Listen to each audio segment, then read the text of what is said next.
The video you're about to witness is a reenactment of a social inequality I witnessed a couple weeks ago.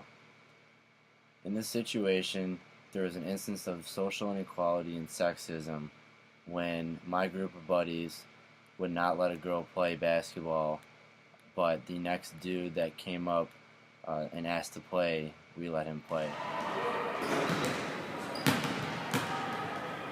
Hello? Hey, what up, bro? Are you trying to go to IM East and hoop with us right quick? Yeah, you can be wherever you want. Alright, I'll catch you later.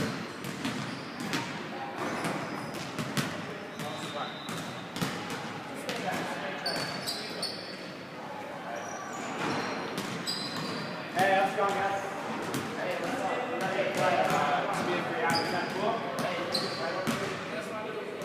alright. Are you tired? Yeah, we don't need sorry, Brianna. I don't know what to tell you. Alright, come on, Gabe, come on. Hey, you guys need one more? Yeah, hey, come on, Johnny, let's go.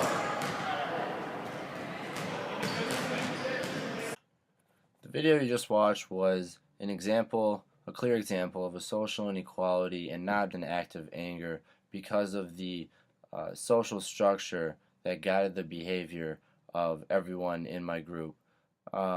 When explaining social inequality, and you can look at two social factors, one being conformity, when our group was conforming to the preconceived notion that men are athletically superior to women, and that guided our behavior in not letting her play basketball with us. But then when a dude came around, we let him play.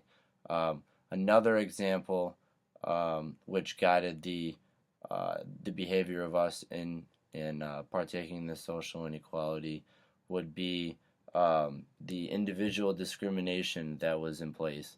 The individual discrimination was the act of limiting the opportunities of outgroup members, which in this case was the girl who wasn't allowed to play basketball, and this limitation really hindered her ability to develop any sort of social connection with us. And when identifying sociological mechanisms, one can identify the institutionalized discrimination that has been set in place, and this discrimination is something that is obviously it's institutionalized. It's coming from a higher power, a higher authority, in that men are superior to women, and that when it comes to sports, men and women should be segregated.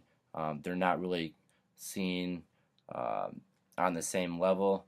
You can look at the NBA versus the WNBA. The NBA is obviously treated with higher respect and higher dignity.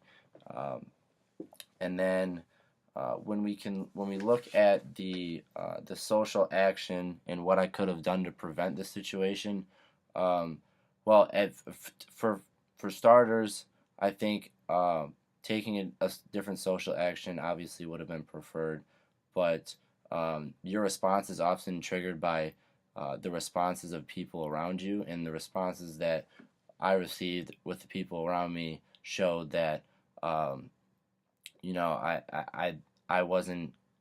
would be in the wrong if I challenged it, and I think that might have caused tension with my friends if I did challenge it. The social structure that was set in place did not allow her any opportunities, and it limited the agent, which in this case is the woman, and then it brought tension in that the social structure it states superiority for men, and then that would in turn limit the opportunities and capabilities of the women, and then doing so and preventing and challenging the male who challenged who didn't let her play basketball, that would be showing advocacy for feminism, which I think is becoming more and more prevalent in the United States.